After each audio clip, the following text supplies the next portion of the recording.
are receptors for various hormones actually on the lymphocytes in the immune system. So there they are sitting there able to be responsive to changes in neuroendocrine responses.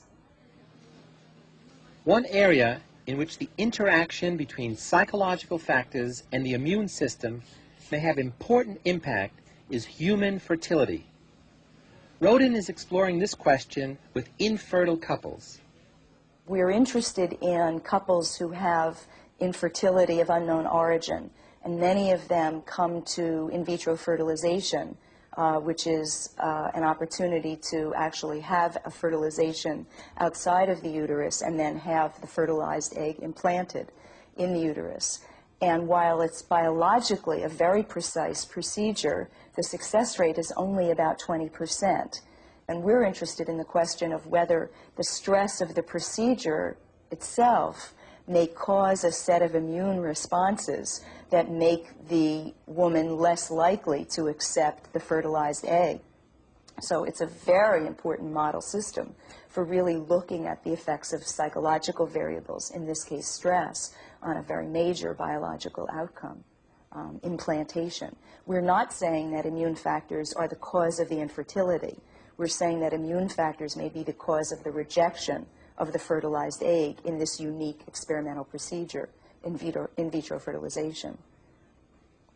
There are other dramatic ways in which the mind can influence the body. And you don't have to take the word of a psychologist to believe it. You can see it with your own eyes. Your skin temperature, blood pressure, muscle tension, or even blushing can be increased or decreased by mere thinking. It sounds extraordinary, but it's done all the time with a process called biofeedback. This instrument can display instantly any increase or decrease in my heart rate. My job is going to be to lower my heart rate by watching the fluctuations on the screen or listening to the pulses and concentrating on the desired result. In other words, focusing my mind on my body. I'll start by attaching this sensor, which records not only my pulse, but my heart rate.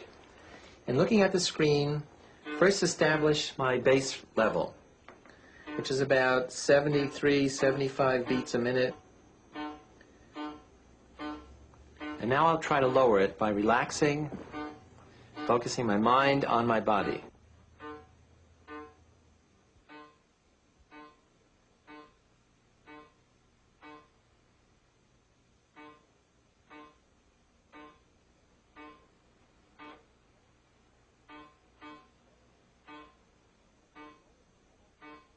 I've lowered my heartbeat by over 10 beats per minute by using the psychology of biofeedback. Psychologist Neil Miller of Yale is a pioneer in biofeedback research. If a novice were learning to shoot baskets and both he and his coach were blindfolded, they wouldn't know where the ball went, whether they were succeeding or not. And the novice wouldn't learn because he didn't have any knowledge of the results to serve as a reward for success and a punishment for failure. Most responses of the internal organs are not perceived very well. So the person is in the position of the blindfolded basketball player. What biofeedback does by using measuring instruments is to remove the blindfold by supplying information on what's happening. Miller discovered biofeedback while doing basic research on learning with animals. He showed that they could be trained to change the functioning of some of their internal organs.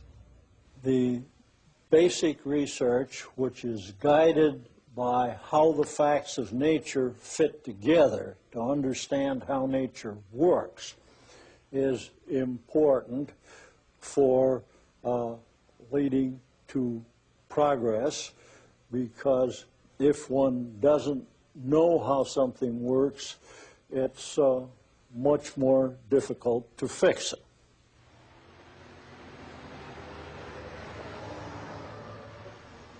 The area of health psychology that has the greatest practical applications is also the area in which the most research has been done. Its primary object of study affects us all and has even been called the classic disease of civilization. You and I know it as stress.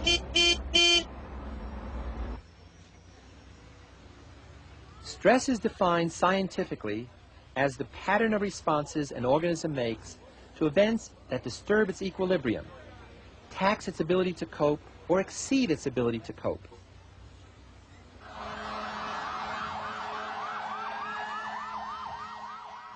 These disturbing events are known as stressors.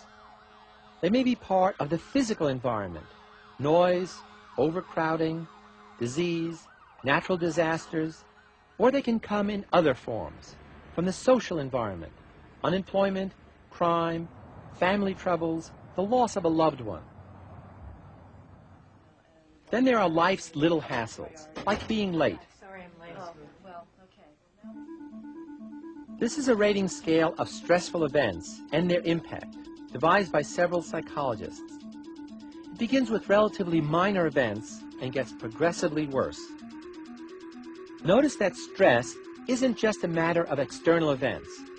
We can also be a major source of stress to ourselves by being overly competitive and aggressive, easily angered, prone to anxiety, or overly self-critical, by being rigid and demanding. Curiously, one of the most significant sources of stress is not the same old grind, but change.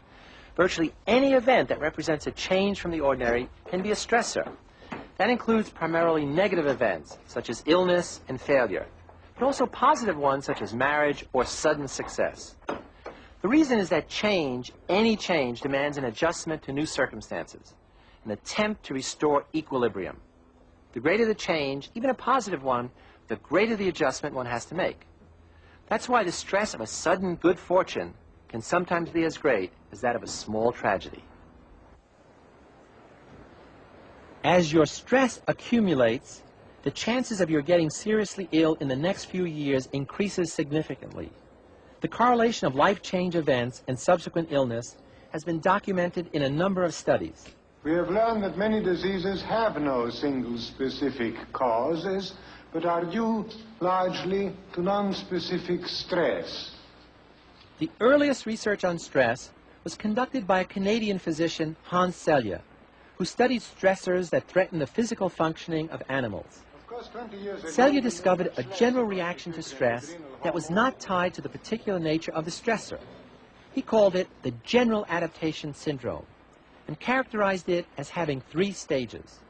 This film illustrates his theory. First, an alarm reaction stimulates the pituitary and adrenal glands to release hormones that mobilize the body's defenses. If the stressor continues, then the second stage is reached, the stage of resistance, in which hormonal secretions, here labeled A and P, are activated to counteract the effect of the stressor. But the body's reaction to other stresses is weakened. With continued exposure to a chronic stressful situation, all resistance breaks down, culminating in the third stage, the stage of exhaustion. Prolonged exposure to stress can bring disease, exhaustion, or even premature death. Hans Selye's work helped explain the origin of many disorders that had baffled physicians. But Selye overlooked the psychological meaning that a stressor has to the individual, and that meaning is critical.